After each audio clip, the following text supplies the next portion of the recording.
Het gaat om een gasveld onder de Waadzee, dat in 1991 al eens omwarren is voor onderzoek. Bij zo'n 4 miljard kubieke meter aardgas gaat het net om een soort gas. Het is bijgelijk 100 keer litser als de gasbel in Greenslaan. Dags wil de naam werkmeidje van het veld. Ja, sinds de jaren 70 is het beleid van de overheid dat we die 124 liter film die in heel Nederland verspreid liggen, ik in productie nemen. Dus het is belangrijk, want het is ongeveer 30% van het Nederlandse gas. Om de meerskip mee te krijgen in het besluit had de naamjoet een informatietruc in Ternadel zet.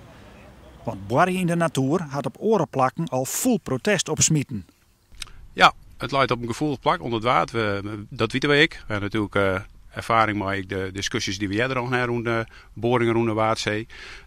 We winnen extra zorgvuldig het gas onder de Waadzee. En als het nodig is, dan kan de kraan dicht.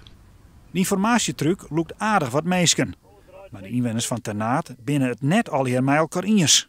Er is een categorie die, het laat je sinds 91 dus al. En die weet wel, ze komen hier ooit wet te boren.